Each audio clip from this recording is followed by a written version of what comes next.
Hi, I'm Julia Serrano. For those who don't know me, I'm the author of several books on the subjects of sex, gender, sexuality, and social justice, including Whipping Girl, a transsexual woman on sexism and the scapegoating of femininity, Excluded, making feminist and queer movements more inclusive, and my most recent book, Sexed Up, How Society Sexualizes Us and How We Can Fight Back. I also happen to be a biologist. I have a PhD in biochemistry and molecular biophysics from Columbia University. And then after that, I spent 17 years as a researcher at University of California, Berkeley in the fields of genetics, evolution, and developmental biology. You can learn more about that work on my biology webpage. Because of my background, I am often asked my thoughts about the concept of biological sex and how it relates to trans people. I've discussed this to varying extents in my previous books, in online essays, and in interviews, all of which are conveniently compiled in Biology, Sex, and Transgender People, a resource page, which you can find on Medium. I also have a talk I've presented at colleges and conferences called Biological Sex and the Pathologization of Transgender People that grapples with this issue. Here, I will strive to synthesize all that previous work into one comprehensive video. I should add that this video was made possible by my supporters on Patreon, so if you appreciate it, or my work more generally, then please consider supporting me there. A link can be found in the show notes below. So conversations on this topic have garnered increased attention in recent years as a result of our current anti-trans moral panic and a well-coordinated anti-trans activist campaign to roll back transgender rights. Because most trans inclusion and non-discrimination laws and policies refer to people's gender, gender identity, or gender expression, anti-trans activists increasingly make appeals to biological sex in an attempt to circumvent these policies. This is why that phrase is so often invoked by conservative politicians here in the US in their attempts to ban, censor, and criminalize trans people, public accommodations, and healthcare. Similarly, so-called gender-critical activists in the UK have championed slogans like sex not gender, sex matters, and sex-based rights. In addition to undermining existing trans inclusion and non-discrimination policies, these efforts create a false dichotomy, one that feminist scholar Sarah Ahmed critiques in her essay, Gender Critical Equals Gender Conservative. According to this false dichotomy, sex is supposedly real, material, immutable, natural, objective, and rooted in science, whereas gender is supposedly artificial, immaterial, and subjective, mere stereotypes and ideology. Or to paraphrase, sex is good and natural, while gender is bad and artificial. By insisting that their experiences and concerns, coded as sex, are real, anti-trans activists can then dismiss trans people's experiences and concerns, coded as gender, as fake. We are supposedly in denial or delusional. Our perspectives mere ideology and political agendas. If this sounds somewhat familiar to you, it's because it's the exact same strategy that homophobes have long used to delegitimize lesbian, gay, and bisexual identities and experiences as bad and artificial. Over the course of this video, I will show how rigid binaries, whether they be heterosexual versus homosexual, sex versus gender, or male versus female, do not hold up to rigorous scrutiny, nor are they supported by the actual scientific evidence. If the runtime on this video seems a bit long, that's partly because I wanted to address all the talking points that anti-trans activists raise on this issue, of which there are many. But it's also because the argument that they are making relies on an overly simplistic, elementary school level understanding of biological sex. This is why they are able to reduce this matter down to slogans and snappy answers. In contrast, my side of the argument is more complex, because biology and science themselves are inherently complex. To borrow an example from a different scientific field, gravity seems pretty straightforward to most of us. If you drop your keys, they fall to the floor. Easy squeezy. But to truly understand gravity, you need Einstein's theory of relativity, with all of its counterintuitive ramifications, such as the bending of light and slowing down of time near black holes. Similarly, biological sex may also appear straightforward on the surface, but once you probe a bit deeper, things quickly get far more complicated. Given that biological sex is inherently intricate, as I will show momentarily, that raises a necessary opening question. Why do we tend to perceive sex in such a simple and binary fashion? I discussed this matter in the first chapter of my book, Sexed Up. I began by describing the large body of psychological and sociological research into how young children come to understand gender. After all, we don't come out of the womb seeing women and men. It's a learning process. It's usually around the ages of 1 or 2 that children become aware that some people are boys and others are girls. This has been called the gender identity or gender labeling stage. Yet, even after understanding that distinction, young children rely on very different cues than adults, largely based on gender presentation, such as clothing and hair length, rather than physical traits. And they also have a more flexible and fluid view of it. For instance, if you show young children a photo of a boy, then a second photo of the same boy in a dress, they will often presume that the boy's gender has changed. It's not until ages 4 through 7 that children tend to learn gender constancy, the belief that a person's sex will remain the same over the course of their life. Researchers back in the 1960s and 70s imagined gender constancy to be the most sophisticated stage. Although, from a trans perspective today, it seems more like an overgeneralization or faulty assumption that children in our society learn. The rest of the chapter discusses my personal experiences transitioning. Specifically, when I was at my most in-between stage, after several months on hormones, rather than being in a gender limbo where nobody knew what to make of me, people almost always read me as either male or female, even when other people in the same room came to differing conclusions. And once a person made that determination, they invariably acted surprised or skeptical if I told them that I was actually the other sex. This happened in both directions. In other words, once we categorize someone one way or the other, we tend to filter away any gender ambiguous or conflicting cues. This filtering process has also been described by sociologists who've studied this issue. Anyway, based on these and other experiences, I make the case that it's as if we have two metaphorical filing cabinets in our minds, one for male and one for female, in which we file people into immediately upon seeing them, and which makes it difficult for people to contemplate trans and non-binary people. Once again, this is all learned behavior and thus not written in stone. Some cultures have what are sometimes referred to as third genders outside of male and female. I also have numerous friends with children who have trans and non-binary friends, and who have no problems accepting their social gender transitions or using they/them pronouns, likely because they never fully internalize the two filing cabinets mindset to the same degree that many of us who grew up in previous generations have. Given all this, I'd argue that when people insist that biological sex is strictly dichotomous and immutable, they're most likely expressing the fact that they perceive the world that way. It appears strictly dichotomous because of the two filing cabinets mindset, and they presume it to be immutable because they've internalized gender constancy. And because the act of perceiving sex involves filtering away any gender ambiguous or conflicting cues, many people literally cannot see and are thus reluctant to believe any evidence to the contrary. In addition to how we see and categorize people with regard to sex, there are different ways in which people come to make sense of observed sex differences.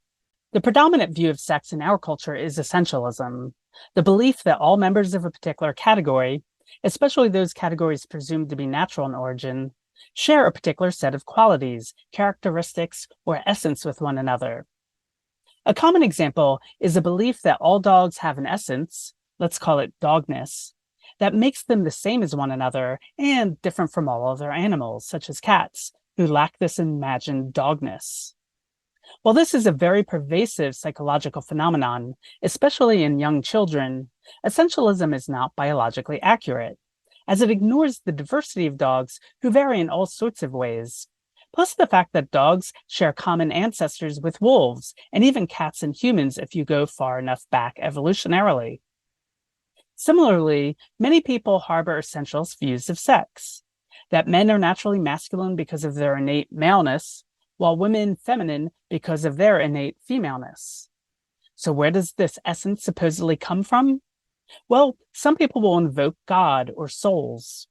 Of course, they can believe this if they wish, but let's not pretend that this has anything to do with science. Other essentialists will invoke biology.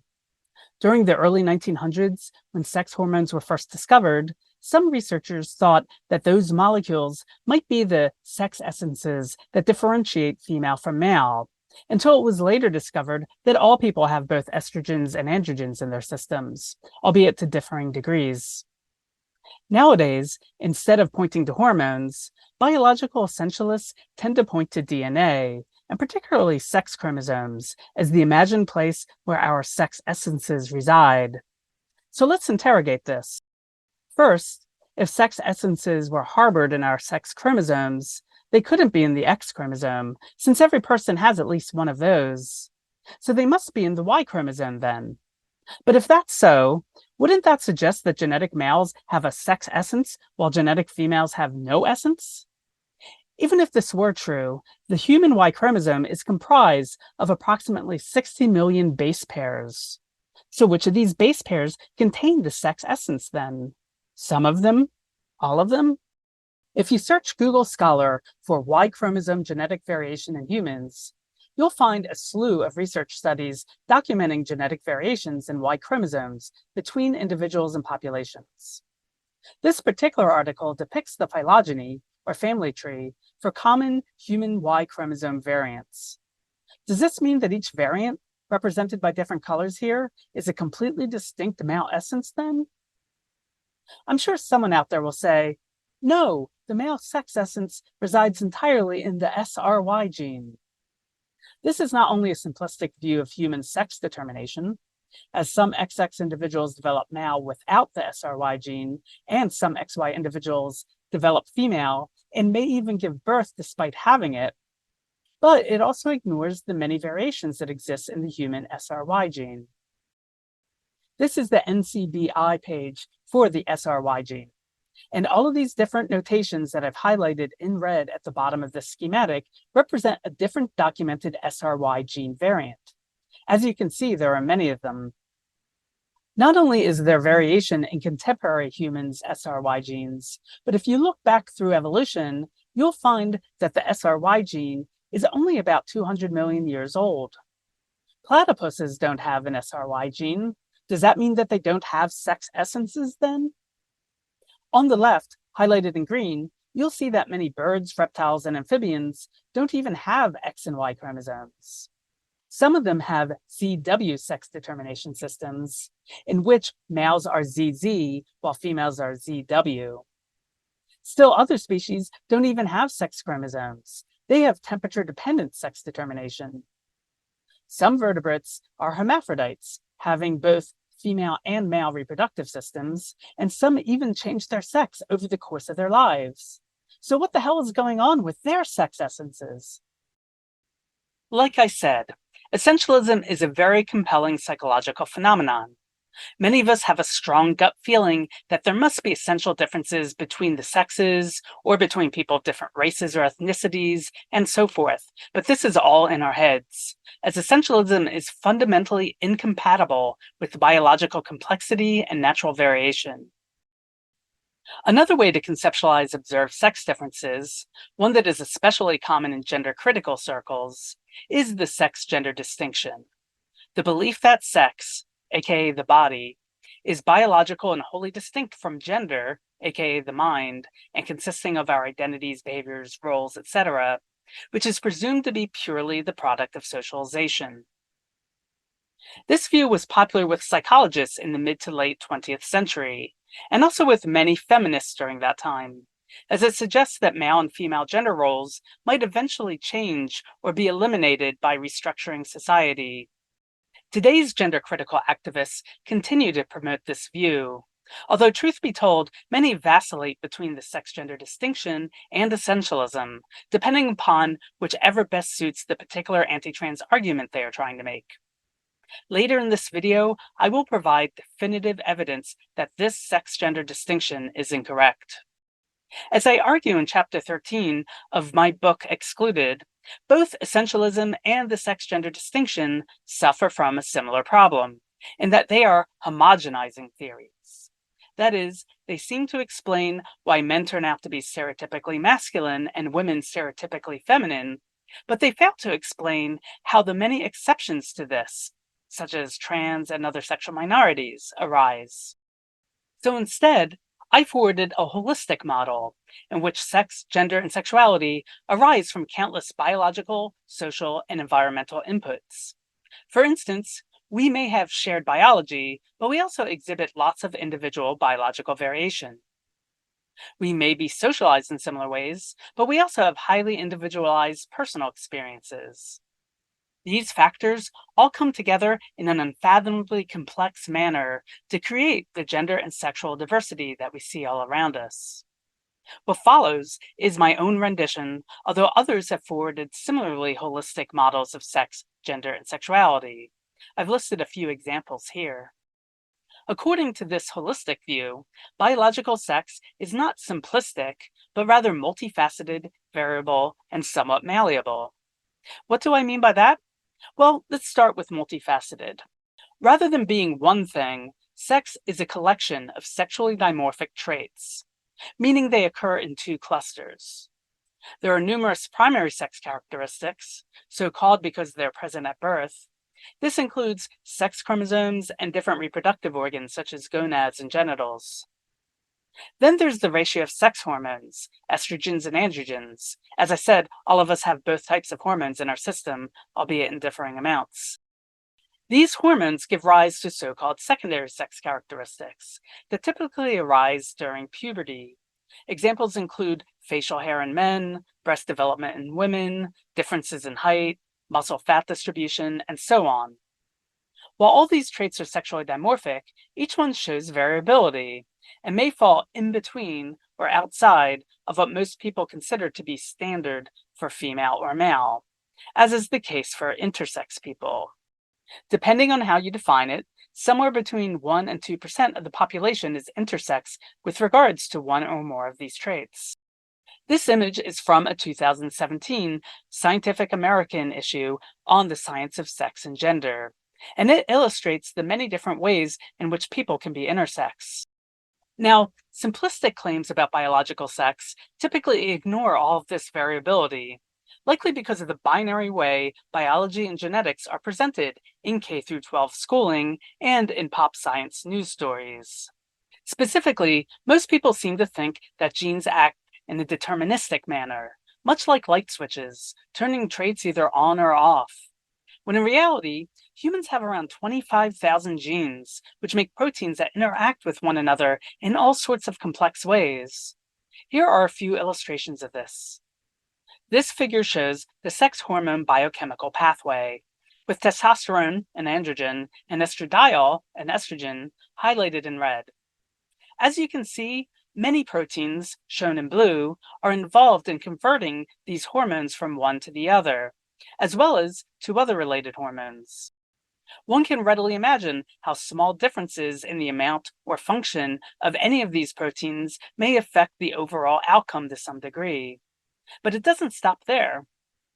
Once you have estradiol, it can bind to one of two estrogen receptors, which all of us possess and which are capable of interacting with many other proteins to control gene regulation.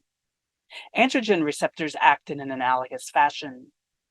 Once again, small differences in the amount or function of any of these proteins have the potential to shift the overall output to some degree. Here's one more example.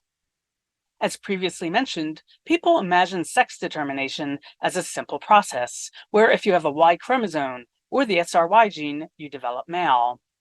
But there are actually many other genes and proteins involved in this process, and each may contribute to potential variability. As an aside, this sex determination diagram also highlights the fact that during embryonic development, we all have the capacity to develop either female or male anatomies if exposed to the right signals. This further challenges the notion of fixed predetermined sexes and sex essences. Anyway, as a result of all these intricate genetic, biochemical, and developmental pathways, most human traits are complex traits. And rather than producing strictly binary outcomes, they give rise to bell curves, where most individuals are clustered around some average outcome, but there will always be outliers who differ from the norm. When it comes to sexually dimorphic traits, the outcome is typically overlapping bell curves. In some cases, such as primary sex characteristics, there may be relatively little overlap, while in others, secondary sex characteristics such as height, there may be significant overlap between the sexes. In addition to the fact that every one of these sexually dimorphic traits shows variability, these traits may not always align within the same individual, as is the case for many intersex and trans people. For instance, while I may have or have had certain male sex characteristics, I also have certain female sex characteristics as a result of hormonally transitioning. The very fact that trans people are even able to hormonally transition brings us to the third point. In addition to being multifaceted and variable, sexually dimorphic traits are often somewhat malleable. This is especially true for secondary sex characteristics. Like I said, we all possess both estrogen and androgen receptors, and thus have the capacity to respond to both types of hormones.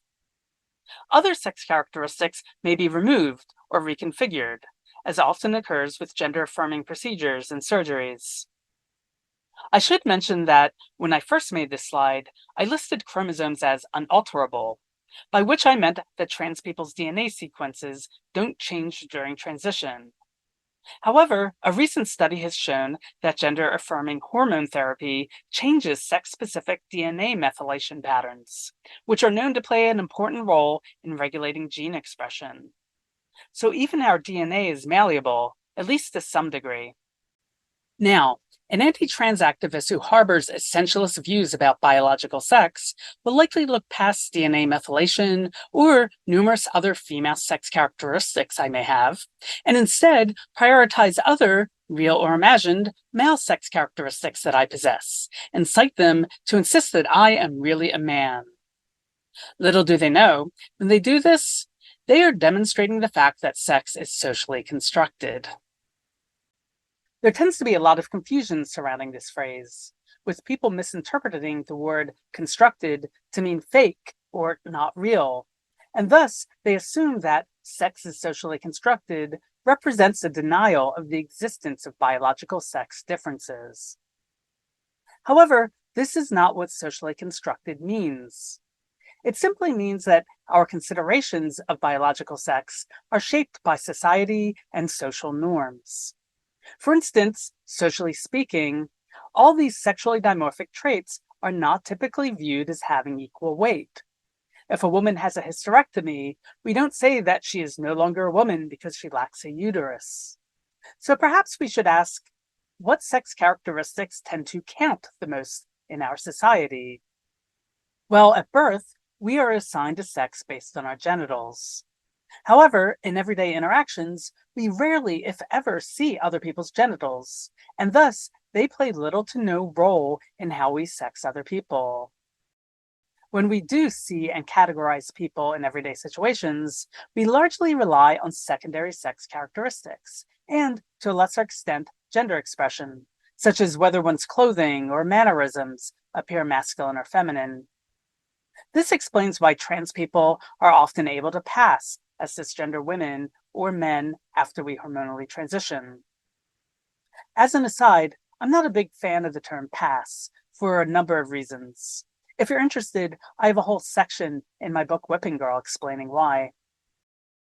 Anyway, people who insist on delegitimizing trans people will often disregard our secondary sex characteristics, despite the prominent role they play in categorizing people by sex in everyday life, and even our genitals, since some of us undergo bottom surgery, and they will instead prioritize sex chromosomes. I've already described the problems inherent in imagining that sex chromosomes contain magical essences that make us female or male. But on top of that, from a practical standpoint, we can't even see other people's chromosomes, nor can we see our own. In reality, very few people ever have their sex chromosomes examined, and those who do are often surprised by the results. As in the case of the XX men and XY women I mentioned earlier. Plus, some intersex people have chromosome combinations that fall outside of XX and XY. Scientifically speaking, most of us have a genetic sex that is yet to be determined. Over the last few years, gender-critical activists have championed yet another microscopic and rarely examined trait as the ultimate arbiter of sex: gametes. That is, eggs and sperm. I considered addressing this gender-critical gamete gambit here, but it would have been a whole 10-minute long digression, and this video is long enough as it is. So I decided to spin that subtopic off into a separate essay entitled, "Why Are Gender-Critical Activists So Fond of Gametes?" You can find a link to it in the show notes below. This essay also delves into the evolution of sex and sexual diversity across species, if you're interested in such things. But for our purposes here, I think most of us can agree that the gametes that any given individual produces, or doesn't produce, plays little to no role in how we categorize people by sex on a daily basis. Indeed, the very fact that we can argue over whether a person's social or legal sex should be determined based upon their chromosomes, genitals, gametes, secondary sex characteristics, or other traits proves that sex is socially constructed. It is a social category by and large.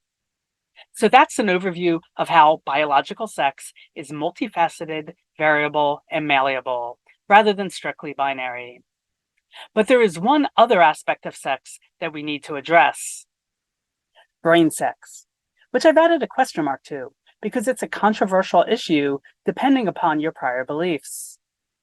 People who have essentialist views of sex typically have no problems with the idea of brain sex. In fact, some may even presume that our female or male essences reside there.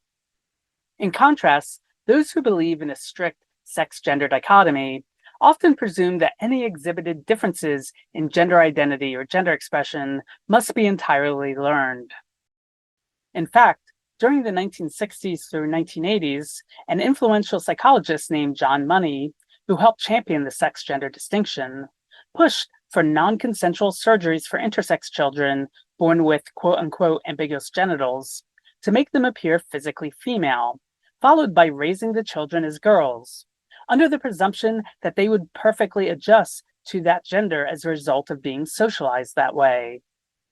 But it turned out that many of these children rejected that socialization, and the intersex movement has since made opposing these procedures one of its central tenets.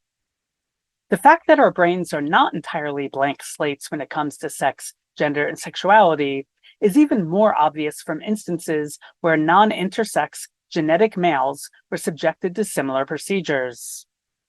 On the left is a book about David Ramier, who lost his penis as a result of a botched circumcision as an infant, and whose parents raised him as a girl under the instruction of John Money. This was the infamous John Joan case, as it was referred to in the research literature. Despite his female socialization, David turned out to be a masculine child, attracted to women as a teenager, and later assumed a male identity. On the right is a 2004 study by Reiner and Gerhardt of genetically male children who were born without a penis due to a non-intersex condition called cloacal estrophy, and were similarly raised as girls. Despite having female typical socializations, most of these children grew up to be stereotypically masculine in their behaviors, attracted to women, and many spontaneously announced that they identified as male rather than female, despite being unaware of their early childhood sex reassignment. Notably, these stories are very reminiscent of trans people's experiences with a deeply felt self-understanding that we should be the other sex, in contradiction to our childhood socializations and the apparent physical sex of our bodies. These findings show that the assertion that gender is entirely divorced from sex and comprised solely of socialization, stereotypes, and ideology is not scientifically supported, which is why the field of psychology has largely abandoned it. These days, the only people pushing this strict sex-gender distinction are gender-critical activists. And whenever they accuse trans people of being in denial of sex, which, by the way, is a truly bizarre thing to say about people who often take hormones and have surgeries to literally change our sex characteristics. Anyway, when they say that, that's a clear indication that they are either unfamiliar with or in denial of the actual science on this matter. Taken together, All the evidence suggests that understanding what sex we should be, what is often called gender identity, or what I call subconscious sex in my book Whipping Girl, is itself a sex characteristic, in that it is clearly influenced by non-social forces, that is to say, biology. For the average cisgender person, this subconscious sex or gender identity isn't pronounced, or may not even be perceptible because it's congruent with their physically sexed bodies. It is only revealed under extreme circumstances, such as the examples I've discussed, where children are non-consensually reassigned to different sex, and thus experience gender incongruence as a result. In the case of trans people, we likely represent outliers or overlaps between bell curves, as we've seen for other sex characteristics above, thus leading to similar feelings of gender incongruence. In support of this model, anthropological and historical research has shown that gender-diverse people can be found across all cultures and throughout history, as chronicled in the books that I have listed here. This indicates that people who we in the here and now call transgender arise as a part of natural variation, rather than being a mere product of culture or modernity. Obviously, the specific identities, social meanings, and the way any given individual makes sense of their situation will additionally be shaped by their culture and the language and concepts that are available to them. I will return to this point momentarily. The fact that this diversity arises naturally is further supported by countless observations reviewed in books like these. Specifically, many species exhibit sexually dimorphic behaviors, where the males tend to act one way and the females another, presumably as a result of biology. Yet one can always find a small subset of individuals within each species who behave in a manner typical of the other sex. Sometimes these behaviors get labeled homosexuality, as in the book on the right, because they involve attempts to mate with members of the same sex. But in many cases, the animals in question exhibit behaviors typical of the other sex outside of mating. Obviously, we cannot ask non-human animals what their gender identity is, or whether they are gay or trans or what have you. But we can with humans. In fact, we've been doing it for many decades now. And these days, it is generally accepted among contemporary researchers who study human gender and sexual diversity that there are at least three facets that exist somewhat independent of one another.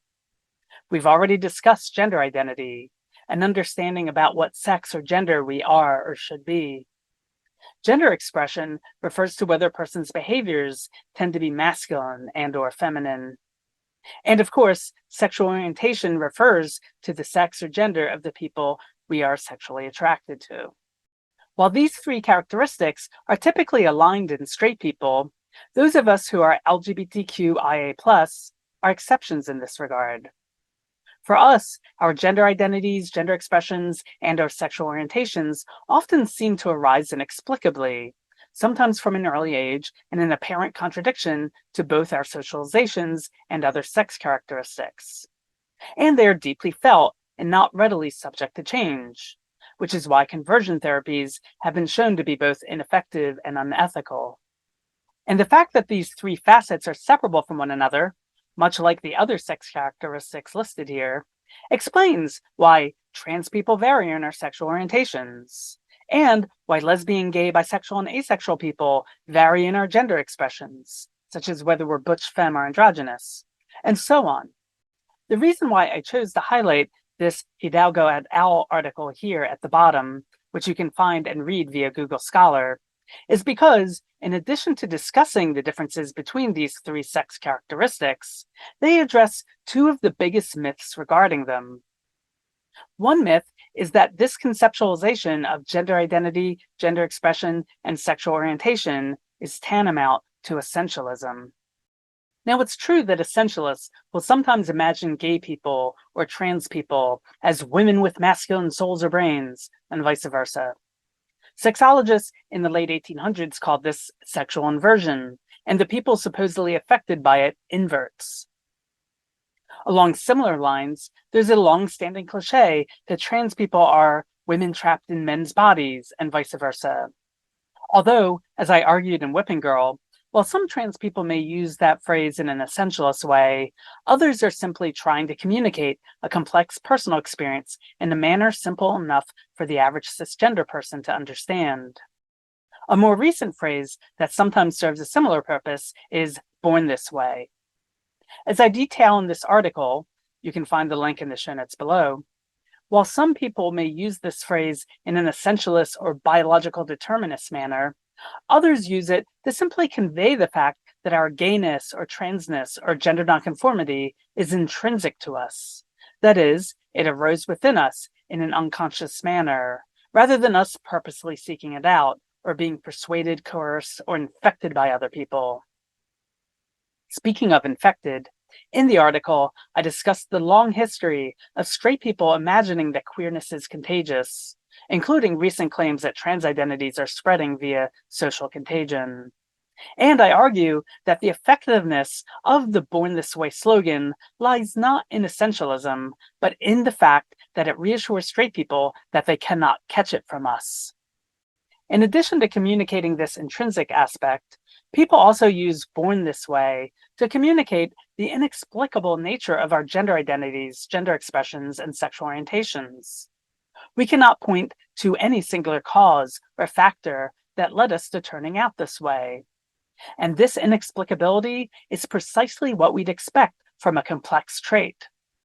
Not only do complex traits give rise to a spectrum of outcomes, but they also have many, many inputs. Countless genes and proteins may be involved, plus there may be additional epigenetic, hormonal, neurological, physiological, environmental, and/or experiential factors also influencing the outcome. On top of that, there's always a certain amount of randomness or noise in any biological system. As a result of all this, you and I may both be gay or trans, but for completely different reasons. Not unlike how people who are the same height, 5'4" or 6'2", have likely reached that same outcome via somewhat different pathways. In biology, the term degeneracy is often used to describe this phenomenon of how different factors or pathways may nevertheless lead to the same output or end result. To emphasize this point, the article on the left is what's called a genome-wide association study. Basically, it's a way to scan an entire genome for all the potential genes that may be contributing to a specific trait. These types of studies were not possible during the 20th century, back when old-school biological determinism reigned supreme in the field. In this particular study, the trait that was examined is height. The researchers found at least 180 different genes that influence height, with each having a fairly small effect on the overall outcome. Furthermore, all these genetic loci combined only explained about 10% of the variation in height, meaning that there are many other additional factors, such as environment or random chance, contributing to it.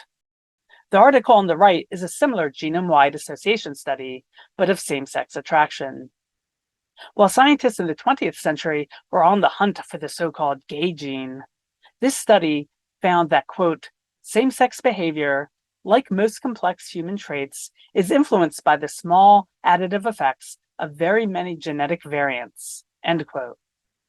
Furthermore, the genetic variants they found only accounted for 8 to 25% of the variation in sexual orientation, meaning that other contributing factors, once again, such as environment or random chance, are responsible for the remaining 75+%. To put this another way, even if you were privy to a person's entire genome, there's no way that you could predict their sexual orientation from it. And the same almost certainly holds true for gender identity and gender expression. I know all of this may seem counterintuitive at first, much like how Einstein's theory of relativity doesn't jibe with our everyday experiences with gravity, light, and time. But this is simply how complex biological systems work. And there's nothing essentialist or determinist or reductionist about any of this, as I explain at length in the last section of Chapter 13 of Excluded. The second myth that Hidalgo et al. Debunk in their article is the common tendency to conflate gender identity, gender expression, and sexual orientation, rather than recognizing them as separable traits that may not all align within the same person. For instance, many 20th century psychologists and sexologists bought into the theory of sexual inversion, in which all three of these facets were imagined to be inexorably linked. This led them to view gay men and trans women as merely different outcomes for the same type of person, that is, males with feminized brains, vice versa for lesbian women and trans men. Some of the most horrific practices these psychologists and sexologists implemented stemmed directly from this misconception, including denying gender-affirming care to trans people who were not heterosexual and gender-conforming in their identified gender. Pseudoscientific theories like autogynephilia that concocted convoluted scenarios to explain the existence of trans women who aren't heterosexual and gender-conforming post-transition. And the concept of desistance, which has been used to justify subjecting trans children to conversion therapy under the presumption that they would likely wind up gay rather than trans that way. You may have heard anti-trans activists and trans-skeptical pundits raise fears about how tomboys or gay and lesbian children are supposedly being pushed into gender-affirming care, thus resulting in supposed gay conversion or lesbian extinction. As I explain in this article here, nothing of the sort is happening, because trans health providers, such as Hidalgo et al., recognize that gender identity is distinct from gender expression and sexual orientation. But to the average person who likely conflates all these different traits, such fear-mongering may sound quite plausible. In fact, LGBTQIA+ people have long been plagued by the fact that gender expression tends to be visible in a way that gender identity and sexual orientation are not. So when people see a feminine man or masculine woman, they may presume that they must be gay or lesbian, respectively, even though many times this is not the case. Similarly, when individuals come out as trans, sometimes cisgender family members will claim that it cannot be true because they weren't overtly masculine girls or feminine boys during childhood. These frustrating misunderstandings could be avoided if people simply learned that gender identity, gender expression, and sexual orientation are distinct characteristics that may not all align in the same person. It would also help all of us to better appreciate the vast gender and sexual diversity that exists within trans communities. For instance, many Transgender 101 primers tend to counter the idea of a strict gender binary with a unidimensional spectrum, wherein trans people exist in a nebulous netherworld between female and male. In addition to erasing the fact that many trans people move rather easily through the world as women and men, this latter schematic also makes it seem as though all trans people share some similar androgynous identity that lies somewhere between the typical female and male states. However, if we acknowledge that gender identity and gender expression are separable traits, represented here as separate bell curves, then it becomes possible to visualize trans identities as coming in many different varieties. For instance, according to this model, rather than anchoring one end of a unidimensional spectrum, a stereotypical cisgender man likely falls somewhere towards the center of this cluster of outcomes. A cis man who is feminine in gender expression might fall somewhere out here. A feminine trans woman would fall somewhere out here. And a trans woman who is more tomboyish in gender expression would fall here. Now, of course, this graph only shows two axes. If you imagine sexual orientation as a third axis moving vertically, then there are even more possibilities. Rather than a two-dimensional blob of outcomes, you would get something that looked more spherish, or spheroid. Whatever it is, it would have spherosimilitude. My purpose in showing you all this is not the claim that scientists have perfectly mapped out sex, gender, and sexuality, and it involves a three-dimensional spheroid-like scatterplot upon which all human beings can be mapped.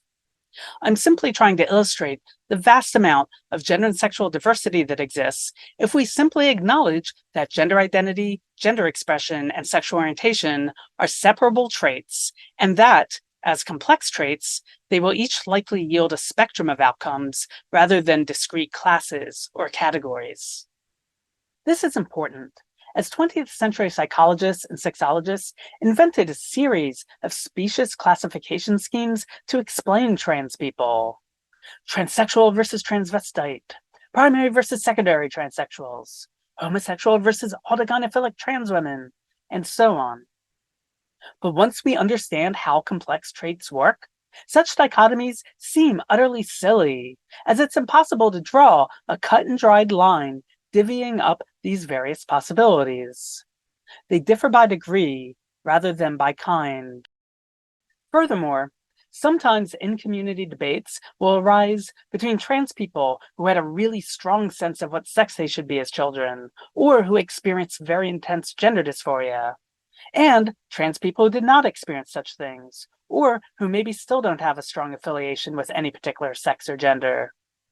Some of these latter experiences could potentially be explained if such individuals just so happen to fall somewhere in between the center of the gender identity bell curve and the more extreme outlier positions, as I've attempted to illustrate with this yellow dot right here. Finally, I want to emphasize that these dots are not intended to signify that our genders or sexualities are entirely fixed. In my book, Whipping Girl, I describe gender identity, gender expression, and sexual orientation as inclinations. They are tendencies or predispositions towards certain ways of being. While they may nudge us in a particular direction, our self-conceptualizations and the life trajectories we ultimately follow will also be shaped by the language and information available to us, the cultural traditions and norms that we are subjected to, and our unique individual experiences. If I had been born 30 years earlier, or 30 years later, or in another culture altogether, I may have still turned out to be trans or queer, but the way I would have made sense of and acted upon those inclinations would no doubt be very different. This is why I made a point in Whipping Girl to call the unconscious, inexplicable feeling of what sex we should be subconscious sex, which then frees up the term gender identity to more holistically describe how we make sense of our subconscious sex, gender expression, sexual orientation, physical sex characteristics, and possibly other aspects of our person in an ever-evolving social world where labels and possibilities are constantly changing, and where the way people perceive or relate to us may also shift as well. This explains why a person's gender identity can change over the course of their life. It's not a matter of whimsy, as suggested by the one trans joke, I identify as a fill in the blank, ha ha. Nor does it have anything to do with ideology or social contagion. Gender identity is simply what happens when thoughtful people reflect upon their own personal experiences regarding embodiment, internal desires, and societal expectations, assumptions, and meanings, and try to make sense of it all the best they can. It is inherently complicated and sometimes messy. For the average person who turns out to be a stereotypical heterosexual masculine man or feminine woman, they may never have a reason to question their gender or sexual identities. But those of us whose sex characteristics don't all align in the same direction are often forced to contemplate these matters more thoroughly. And despite anti-trans activists' crass soundbites and slogans to the contrary, gender identity is informed by, rather than in denial of, biological sex. So that is where I initially planned to end this video. But then I realized that if I left it as is, I'd inevitably be asked, but Julia, what about those brain studies? Okay, so what about them? People who raise this question are most likely referring to studies conducted during the 1990s and zeros by Dick Schwab and colleagues, who found several tiny regions of the brain that seemed to display sexual dimorphism, and in admittedly small sample sizes, these regions appeared female-typical in trans women and male-typical in trans men. These findings are sometimes touted by trans people, not necessarily because we're essentialists, but because cis people tend to be so reluctant to accept our gender identities. So being able to point to a location in the brain and say, see, that's where our gender identity resides, can feel validating. But it's important to stress that even without these studies, there's already plenty of evidence from trans and intersex people and from cis children who were reassigned a different sex as infants, showing that human beings seem to possess a deep-seated understanding of what sex we should be. It should also be mentioned that we cannot precisely pinpoint where most human inclinations, desires, and interests reside within our brains. So to hold gender identity to a different standard seems preposterous, if not downright cissexist. While I wouldn't be surprised if these brain regions, or others, influence subconscious sex, or gender expression, or sexual orientation to some degree, I highly doubt that the way we consciously make sense of ourselves, that is, the more holistic description of gender identity I just described, can be reduced to a microscopic cluster of cells inside our brains. We should also keep in mind that interpretations of brain studies often confuse correlation with causation. Sure, perhaps these brain regions are what cause us to be trans. Alternatively, maybe trans women are female typical and trans men male typical in these brain regions as a result of years on gender affirming hormones, or due to us moving through the world as women and men respectively. This is note 21 from the Holistic Model chapter of Excluded, listing studies and reviews on how the structure of our brains physically change as we accrue new experiences. For instance, physical differences in brain structure have been observed in people after having learned how to juggle, or master a musical instrument, or upon learning the layout of a city as a taxi driver, and so on. Given this, it seems quite plausible that transitioning and learning how to navigate the world as a member of a different sex, which can be quite intense, especially early on, might also result in analogous structural changes. Another reason to take these brain studies with a grain of salt is the previously discussed phenomenon of degeneracy, where different factors or pathways can give rise to the same end result in complex biological systems. Degeneracy is prevalent at many levels within the brain, including neural coding and connections, as reviewed in the article below. What this means is that being trans may involve a small cluster of cells in brain region X for some people, but not necessarily for others. Thus, those who tout brain region X in the name of transmedicalism, or who fantasize about using brain region X for medical gatekeeping, or far worse, eugenics, don't seem to understand how complex biological systems actually work. Evidence in support of different potential pathways influencing our genders and sexualities comes from the work of Daphne Joel and colleagues, who forwarded a mosaic brain model. In their 2015 study, shown on the left, of more than 1,400 different human brains, they found that, quote, brain features that are consistently at one end of the maleness-femaleness continuum are rare. Rather, most brains are comprised of unique mosaics of features, some more common in females compared with males, some more common in males compared with females, and some common in both females and males, end quote. In the 2020 article shown on the right, co-authored by Joel, along with Schwab and Garcia Falgueras, that is, researchers who studied the brain regions I highlighted a few slides ago, they found that while these brain regions display sexual dimorphism when you look at them one region at a time, if you examine any given individual's brains, these regions often showed mosaicism. That is, one region might be male typical, while another was female typical within the same individual. This held true for both their cisgender and transgender subjects. They argue that these results are consistent with animal studies, showing that different regions of the brain may display sexual dimorphism somewhat independently, with some regions being primarily influenced by sex chromosomes, others by sex hormones, and still others by environment. In other words, brain sex, like sex more generally, is multifaceted, variable, and sometimes malleable, as I've been arguing throughout this video. So I could go on and on with more complications, context, and caveats, but I think this video is long enough as is. If you have any further burning questions about trans people or anti-trans talking points, I've likely answered them elsewhere. Feel free to check out my writings webpage, which includes no paywall links to all the essays listed here and others, plus more info about my books, Whipping Girl, Sexed Up, and Excluded, which were all discussed along the way. And one last reminder, if you appreciate this video, please subscribe to my YouTube channel as I plan to publish more video essays in the coming months. And please consider supporting me on Patreon. The link for that can be found in the show notes below.